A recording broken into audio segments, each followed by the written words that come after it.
Hello अनुज, आप office से जल्दी आ जाइए। मैं अभी रत्ना मौसी के घर पर हूँ। मुझे लग रहा है कि कुछ गड़बड़ है।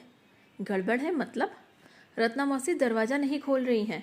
मैं पीहू को ट्यूशन छोड़कर उनसे मिलने आई थी तो देखा कि सुबह का नाश्ता, दोपहर का खाना अब तक खिड़की के पास पड़ा हुआ है।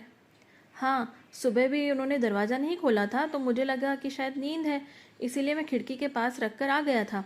सोचा था जब नींद खुलेंगी तो उठा लेंगे, पर अब तक नहीं उठाया। हे भगवान, सब ठीक हो। तुम कोशिश करो दरवाज़ा खोलने की, मैं भी अभी पहुंच रहा हूँ। इतना कहकर अनुज ने फ़ोन रख दिया। इधर जानवी भी आसपास के लोगों को बुलाकर दरवाज़ा खोलने की कोशिश करने लगी। थोड़ी मशक्क़त के बाद दरवाज़ा खुल गया और जिसकी आशंका थी वही हुआ। रत्ना मौसी ये दुनिया छोड़कर जा चुकी थी। 2 घंटे के अंदर ही सारे विधि विधान पूरे कर अनुज ने ही रत्ना मौसी को मुखाग्नि देकर अंतिम विदाई दे दी, क्योंकि रत्ना मौसी की बेटियां आने में असमर्थता जता चुकी थीं। सारे काम निपटाकर रत्ना मौसी के घर एक दीपक जला दिया गया। अनुज और जानवी अपने घर आ गए। पीहू को सुलाकर जानवी भी सोने की कोशिश करने लगी, लेकिन नींद उसकी आंखों से कोसों दूर थी। उसे तो विश्वास ही नहीं हो रहा था कि रत्ना मौसी चली गई। लगता कि अभी फ़ोन आएगा और कहेंगी, बिटिया कल छोले बना देना। रत्ना मौसी को छोले पूड़ी खाना बहुत पसंद था। आज से ठीक 6 साल पहले अनुज का ट्रांसफ़र अहमदाबाद से दिल्ली हो गया था। उस समय जानवी 3 माह की गर्भवती थी। तबीयत कुछ खास ठीक नहीं रहती थी, लेकिन फिर भी धीरे धीरे अपनी गृहस्थी जमाने की कोशिश में लगी हुई थी। पार्क में टहलते हुए एक दिन जानवी की मुलाकात रत्ना मौसी से हुई। तीखे नैन नक्श और आकर्षक व्यक्तित्व की धनी रत्ना मौसी को देखकर पहली नज़र में जानवी को ऐसा लगा मानो कोई पुराना रिश्ता हो उनसे। उनके पास बेंच पर जाकर बैठ गई और बात करने लगी। पता चला कि रत्ना मौसी जानवी के पीछे वाली गली में ही रहती हैं। 2 बेटियां हैं जो कि खुद पोते पोतियों वाली हो चुकी हैं और एक सुखी और संपन्न जीवन जी रही हैं। यहाँ पर पेंशन से रत्ना जी का गुजारा आराम से हो जाता है। वक्त अपनी रफ्तार से चल रहा था। रत्ना मौसी और जानवी दोनों ही एक दूसरे के अकेलेपन को दूर कर रहे थे। अनुज के ऑफिस जाने के बाद जानवी अक्सर रत्ना मौसी के घर चली जाती थी ताकि दोनों का अकेलापन दूर हो जाए। जानवी गर्भवती थी, इसीलिए रत्ना मौसी जानवी का पूरा पूरा ख्याल रखती थी। उन्हें भी मानो जीने का सहारा मिल गया था। कभी जानवी के बच्चे के लिए स्वेटर बुनती तो कभी छोटे छोटे कपड़े अपने हाथों से सिलती। जानवी के मना करने पर भी उसे तरह तरह के पकवान बनाकर खिलाती। इधर जानवी और अनुज भी रत्ना मौसी का बहुत ख्याल रखते थे, फिर चाहे उनकी दवाइयाँ हो, बैंक का कोई काम हो या फिर कुछ और काम हो। नियत समय पर जानवी ने एक स्वस्थ और सुंदर बेटी को जन्म दिया। मातृत्व के इस अनमोल पड़ाव पर भी रत्ना मौसी ने जानवी का ख्याल अपनी बेटी की तरह रखा। नन्ही पीहू की मालिश से लेकर उसे नहलाने तक के सभी काम रत्ना मौसी करने लगी। साथ साथ जानवी के लिए पौष्टिक खाना बनाना, समय पर दूध, खाना और दवाइयाँ देना, इन सभी चीज़ों का ख्याल रत्ना मौसी ही रखती थी। रत्ना मौसी की प्यार और छांव तले जानवी, अनुज और पीहू दोनों ही खुद को भाग्यशाली मानते थे। लेकिन जब पीहू 3 साल की हो गई तब अचानक से अनुज का ट्रांसफ़र वापस अहमदाबाद हो गया, जिसके चलते जानवी के परिवार का रत्ना मौसी से साथ छूट गया। लेकिन फ़ोन पर बात करना बदस्तूर जारी था। एक दिन रत्ना मौसी बाथरूम में फिसलकर गिर गई। चोट तो ज़्यादा नहीं आई थी, लेकिन पैर में फ्रैक्चर हो गया था। ऐसे समय पर रत्ना मौसी की बड़ी बेटी उनके पास आ गई थी, जिससे उन्हें काफ़ी मदद मिल गई। 2 महीने बाद रत्ना मौसी ठीक हो गई थी, लेकिन बुढ़ापे में लगी हुई इस चोट ने उन्हें बहुत कमज़ोर कर दिया था।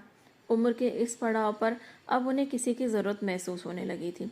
अब अकेला रहना उनके लिए मुश्किल हो रहा था। एक दिन फ़ोन पर बात करते हुए जानवी ने मौसी को सलाह दी कि वह अपनी बेटी के पास चली जाए, ताकि उनकी सेवा भी हो सके और अकेलापन भी दूर हो जाए। जानवी की यह बात सुनकर रत्ना मौसी सिसकने लगी। जानवी के पूछने पर रत्ना मौसी बहाने बनाने लगी, लेकिन जानवी जानती थी कि इतनी मजबूत महिला अगर आज सिसक रही है तो उसके पीछे ज़रूर कोई बड़ी वजह होगी, और जानवी ने उन्हें कुरेदना शुरू कर दिया। और जो रत्ना मौसी ने बताया वह सुनकर जानवी के पैरों तले जमीन खिसक गई। दरअसल रत्ना मासी की दोनों ही बेटियां केवल और केवल अपनी माँ के मकान की लालच में उनकी खैर खबर ले रही थी। जब रत्ना मौसी के पैर में फ्रैक्चर हुआ तब रत्ना मौसी ने अपनी बेटी को ये बता दिया था कि उन्होंने अपना ये मकान बेच दिया है और सारे पैसे किसी संस्था में दान कर दिए हैं। जब तक वह जीवित है तब तक वह इस मकान में रह सकती हैं और उसके बाद ये मकान उनके असली मालिक के नाम हो जाएगा। इतना सुनने के बाद उनकी बड़ी बेटी अगले ही दिन अपना सामान समेटकर अपनी माँ को ऐसी हालत में छोड़कर चली गई।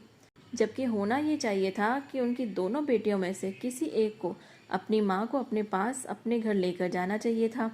जिस माँ ने बेटे की चाह ना रखते हुए दोनों बेटियों को ही अपना सब कुछ माना, पति के आकस्मिक निधन होने पर अनुकंपा नियुक्ति पाकर अपनी दोनों बेटियों को पढ़ाया लिखाया, एक संपन्न परिवार में विवाह करवाया, अपना हर फर्ज पूरा किया, यहाँ तक कि ज़रूरत पड़ने पर न जाने कितनी बार दोनों बेटियों की आर्थिक मदद भी की, क्योंकि वह जानती थी कि जो कुछ भी है इन बेटियों का ही है। लेकिन फिर भी दोनों बेटियों ने एक मकान की खातिर अपनी सगी माँ को अपने पास नहीं रखा, और तो और बीमारी में भी अस्वस्थ होने पर भी उन्हें अकेला छोड़कर अपने शहर चली गई।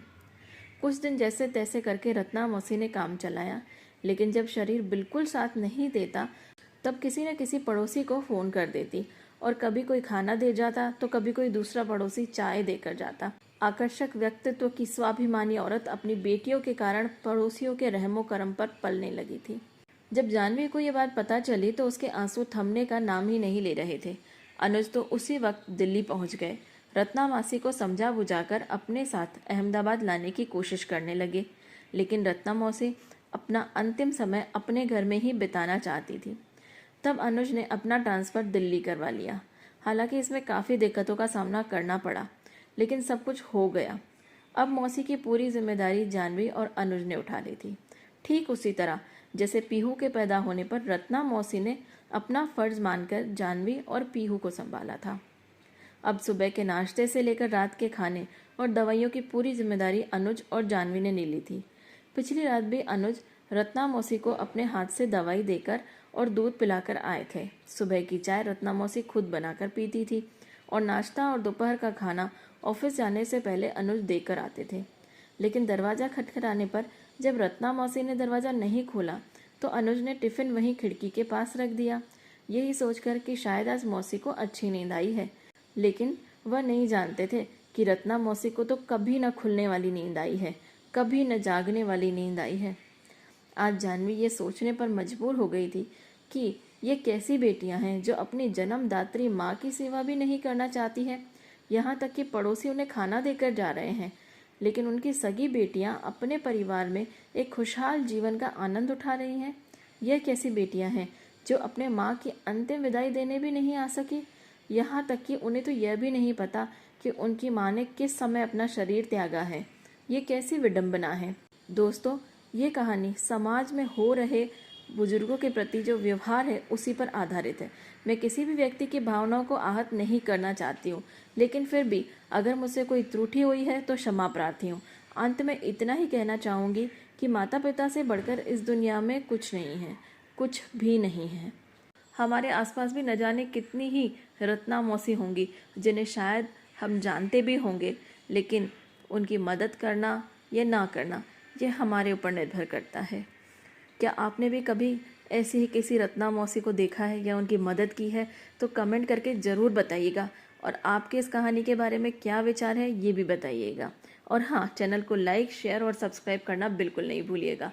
बहुत बहुत धन्यवाद।